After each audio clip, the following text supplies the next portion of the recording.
आकाशवाणी लखनऊ से प्रस्तुत हैं प्रादेशिक समाचार। मुख्य समाचार। सिविल सेवा परीक्षा 2024 में प्रदेश के होनहारों का शानदार प्रदर्शन। प्रयागराज की शक्ति दुबे ने हासिल किया पहला स्थान। सहारनपुर की कोमल पूनिया को छठा और कन्नौज के मयंक त्रिपाठी को मिला 10वां स्थान। प्रधानमंत्री नरेंद्र मोदी के 24 अप्रैल को प्रस्तावित कानपुर दौरे को लेकर तैयारियां तेज। मुख्य सचिव मनोज कुमार सिंह और डीजीपी प्रशांत कुमार ने आज वीडियो कॉन्फ्रेंसिंग के जरिए दिए जरूरी दिशा निर्देश। पर्यावरण संरक्षण के लिए आज प्रदेश भर में मनाया जा रहा है पृथ्वी दिवस। मुख्यमंत्री योगी आदित्यनाथ ने धरती को हरा भरा और स्वच्छ रखने के लिए संकल्पित होने की अपील की। और आईपीएल क्रिकेट में आज लखनऊ के इकाना स्टेडियम में लखनऊ सुपर जायंट्स और दिल्ली कैपिटल्स के बीच खेला जा रहा है मैच। नमस्कार, प्रदेश के समाचारों के साथ मैं मनीषा पाठक। अब समाचार विस्तार से। संघ लोक सेवा आयोग ने सिविल सेवा परीक्षा 2024 के अंतिम परिणाम घोषित कर दिए हैं। प्रयागराज की शक्ति दुबे ने सिविल सेवा परीक्षा 2024 में पहला स्थान हासिल किया है, जबकि सहारनपुर की कोमल पूनिया ने 6वां और कन्नौज के रहने वाले मयंक त्रिपाठी ने 10वां स्थान प्राप्त किया है। शक्ति दुबे के पिता देवेंद्र दुबे और उनकी मां ने आकाशवाणी से बातचीत में कहा कि उन्हें बेटी की कामयाबी पर गर्व है। देखिए, मैं बहुत खुश हूँ। मेरी बेटी कक्षा 1 से लेकर के 12 तक एसएमसी घोरपुर से शिक्षा ग्रहण की। इसके बाद इलाहाबाद यूनिवर्सिटी से बीएससी टॉप की और गोल्ड मेडलिस्ट है। और इसके बाद से एमएससी बीएचयू से की, वहाँ भी गोल्ड मेडलिस्ट थी। इसके बाद लगन से पढ़ाई कर रही थी और करने का प्रतिफल है और मेहनत का कि यहाँ तक ये आज पहुँची। बहुत अच्छा लगा है। वो बहुत ध्यान से पढ़ती है। पढ़ाई के सिवा उनको किसी चीज से मतलब नहीं रहता। कहीं कुछ भी कोई बोलते नहीं तो मतलब नहीं रहता। वहीं मिर्जापुर में तैनात एसडीएम सौम्या मिश्रा ने 18वां स्थान प्राप्त किया है। जौनपुर के अभिषेक सिंह ने 78वीं रैंक पाई है। हापुड़ के विवेक गर्ग ने 114वीं और कुशीनगर के आकाश राय ने 339वीं रैंक हासिल की है। पीलीभीत के यथार्थ दीक्षित ने 411वां स्थान पाया है। आयोग ने नियुक्ति के लिए कुल 1009 उम्मीदवारों की सिफारिश की है, जिनमें 725 पुरुष और 284 महिलाएं हैं। प्रधानमंत्री नरेंद्र मोदी के कानपुर में 24 अप्रैल को प्रस्तावित कार्यक्रम को लेकर मुख्य सचिव मनोज कुमार सिंह और डीजीपी प्रशांत कुमार ने वीडियो कॉन्फ्रेंसिंग के जरिए आज तैयारियों के बारे में जानकारी ली। वीडियो कॉन्फ्रेंसिंग में कानपुर के मंडलायुक्त के विजयेंद्र पांडियन और जिलाधिकारी जितेंद्र प्रताप सिंह ने कार्यक्रम की रूपरेखा के बारे में अवगत कराया। मुख्य सचिव ने मुख्यमंत्री योगी आदित्यनाथ द्वारा निरीक्षण के दौरान दिए गए निर्देशों का जमीनी स्तर पर पालन सुनिश्चित कराने के निर्देश दिए। उप मुख्यमंत्री केशव प्रसाद मौर्य ने आज लखनऊ के भाजपा प्रदेश मुख्यालय में वक्फ सुधार जन जागरण अभियान की क्षेत्रीय कार्यशाला का उद्घाटन किया। इस अवसर पर उप मुख्यमंत्री ने कहा कि प्रधानमंत्री नरेंद्र मोदी के नेतृत्व वाली सरकार ने देश के मुसलमानों की भलाई के लिए एक ऐतिहासिक कदम उठाया है। तो इस देश के इतिहास में संसद के द्वारा लिए गए ऐतिहासिक फैसलों में से एक है। इस देश के 90% मुसलमानों की भलाई के लिए है। जो मुस्लिम तुष्टीकरण की राजनीति करते थे, वह भी सबका साथ सबका विकास की राजनीति करें, रास्ता दिखाने वाला यह बिल है। एक राष्ट्र एक चुनाव पर आज संयुक्त संसदीय समिति की बैठक संसद भवन में हुई। 39 सदस्यीय समिति में लोकसभा के 27 सदस्य और राज्यसभा के 12 सदस्य शामिल हैं। भाजपा प्रदेश अध्यक्ष भूपेंद्र चौधरी ने कहा कि एक देश एक चुनाव पूरे देश की आवश्यकता है।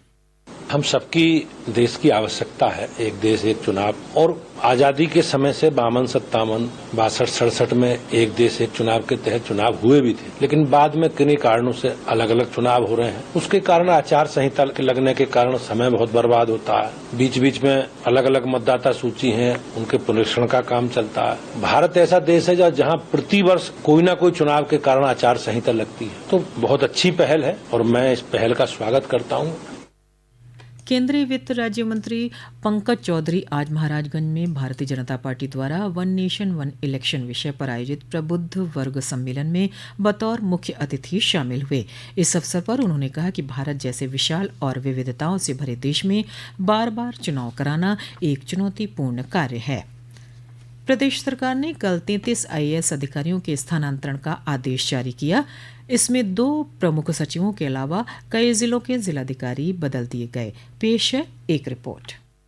वाराणसी के मंडलायुक्त कौशला शर्मा को सचिव मुख्यमंत्री बनाया गया है। वाराणसी के जिलाधिकारी एस राजलिंगम को वाराणसी का ही मंडलायुक्त बना दिया गया है, जबकि मुख्यमंत्री के विशेष सचिव को वाराणसी के जिलाधिकारी की जिम्मेदारी दी गई है। अम्बेडकर नगर जिले के जिलाधिकारी अविनाश सिंह अब बरेली के जिलाधिकारी होंगे। बरेली के जिलाधिकारी रविंद्र कुमार को आजमगढ़ का जिलाधिकारी बनाया गया है। भदोही जिले के जिलाधिकारी विशाल सिंह को सूचना विभाग का निदेशक बनाया गया है। आकाशवाणी समाचार कक्ष से शैलेंद्र शर्मा। ये समाचार आप आकाशवाणी लखनऊ से सुन रहे हैं। ताज़ा समाचार जानने के लिए आप हमारी वेबसाइट newsonair.gov.in पर लॉगिन कर सकते हैं। इसके साथ ही आप प्रादेशिक समाचारों का ये बुलेटिन हमारे YouTube channel news on AIR Lucknow पर भी सुन सकते हैं। समाचारों में आपका फिर स्वागत है। केंद्रीय राज्य मंत्री एसपी सिंह बघेल ने आज मेरठ के मेरठ कॉलेज में वार्षिक पारितोषिक वितरण और सम्मान समारोह में बतौर मुख्य अतिथि विभिन्न क्षेत्रों में कार्य करने वाले छात्र छात्राओं को सम्मानित किया। इस अवसर पर केंद्रीय मंत्री एसपी सिंह बघेल ने कहा कि शिक्षा और चिकित्सा समान होनी चाहिए, भेदभाव नहीं होना चाहिए। उन्होंने कहा कि प्रधानमंत्री नरेंद्र मोदी ने नई शिक्षा नीति के जरिए बड़े बदलाव किए हैं, जिससे अब शिक्षा गुणवत्ता युक्त बनाई गई है। मोदी जी ने न्यू एजुकेशन पॉलिसी में उन तमाम खामियों को पूरा करने का प्रयास किया है कि शिक्षा गुणवत्ता पूर्वक हो और रोजगार पूरक हो और व्यक्तित्व निर्माण में उसका योगदान रहे। प्रदेश सरकार जल्द ही इलेक्ट्रिक बसों से धार्मिक शहरों की यात्रा कराएगी। धर्मनगरी काशी, तीर्थराज प्रयागराज, रामलला की जन्मस्थली अयोध्या और सोनभद्र का सफर इलेक्ट्रिक एसी बसों से होगा। इसे देखते हुए सरकार वाराणसी और सोनभद्र में चार्जिंग स्टेशन बनवा रही है। सरकार की इस पहल से सुगम यात्रा के साथ ही पर्यावरण को भी प्रदूषण से बचाया जा सकेगा। उत्तर प्रदेश राज्य सड़क परिवहन निगम के क्षेत्रीय प्रबंधक परशुराम पांडे ने बताया कि प्रयागराज रीजन और अयोध्या रीजन से वाराणसी और सोनभद्र के लिए इलेक्ट्रिक बसों का संचालन प्रस्तावित है। इसके लिए 5 चार्जिंग स्टेशन बनाए जा रहे हैं। विश्व में पर्यावरण संरक्षण प्रयासों में समर्थन के लिए आज प्रदेश भर में पृथ्वी दिवस मनाया जा रहा है। पेश है एक रिपोर्ट। पृथ्वी दिवस के मौके पर अलीगढ़ में आयोजित एक कार्यक्रम में लगभग 30 स्कूलों के छात्र छात्राओं ने भाग लिया और पृथ्वी, पेड़ पौधों और पर्यावरण को बचाने के लिए मॉडल और संदेश तैयार किए। शाहजहांपुर में पर्यावरण संबंधी निबंध प्रतियोगिता आयोजित की गई। पृथ्वी दिवस का उद्देश्य पर्यावरण संबंधी मुद्दों के बारे में जागरूकता बढ़ाना और धरती की रक्षा के लिए कार्रवाई को प्रेरित करना है। वर्ष 1969 में यूनेस्को शिखर सम्मेलन में सुझाव के बाद पहली बार 1970 में पृथ्वी दिवस मनाया गया था। मुख्यमंत्री योगी आदित्यनाथ ने विश्व पृथ्वी दिवस को लेकर शुभकामनाएं दी हैं। उन्होंने लोगों से धरती को हरा भरा और स्वच्छ रखने के लिए संकल्पित होने की अपील भी की है। आकाशवाणी समाचार कक्ष से राघवेंद्र त्रिपाठी। भारी बारिश और तूफान जनित जल जमाव की स्थिति से निपटने के लिए प्रदेश के 10 प्रमुख शहरों में विस्तृत ड्रेनेज एक्शन प्लान के निर्माण की तैयारी शुरू कर दी गई है। लखनऊ, कानपुर, बरेली, शाहजहांपुर, वाराणसी, प्रयागराज, मुरादाबाद, झांसी, गाजियाबाद और मेरठ में इस एक्शन प्लान के निर्माण की प्रक्रिया जल्द शुरू होने वाली है तथा प्रदेश के अन्य शहरों में भी इस प्रक्रिया को जल्द पूरा करने की तैयारी है। कैलाश मानसरोवर यात्रा कोविड के 4 वर्षों बाद 30 जून से फिर शुरू होने जा रही है। ये यात्रा उत्तराखंड सरकार और विदेश मंत्रालय के संयुक्त निरीक्षण में आयोजित होगी।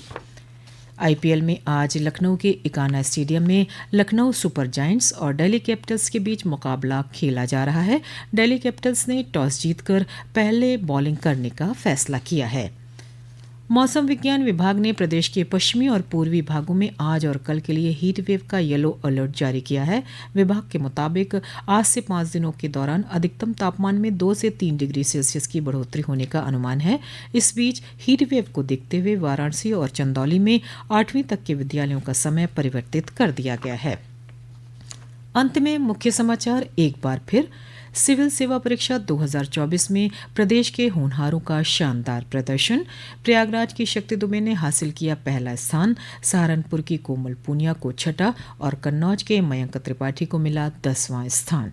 प्रधानमंत्री नरेंद्र मोदी के 24 अप्रैल को प्रस्तावित कानपुर दौरे को लेकर तैयारियां तेज। मुख्य सचिव मनोज कुमार सिंह और डीजीपी प्रशांत कुमार ने आज वीडियो कॉन्फ्रेंसिंग के जरिए दिए जरूरी दिशा निर्देश। पर्यावरण संरक्षण के लिए आज प्रदेश भर में मनाया जा रहा है पृथ्वी दिवस। मुख्यमंत्री योगी आदित्यनाथ ने धरती को हरा भरा और स्वच्छ रखने के लिए संकल्पित होने की अपील की।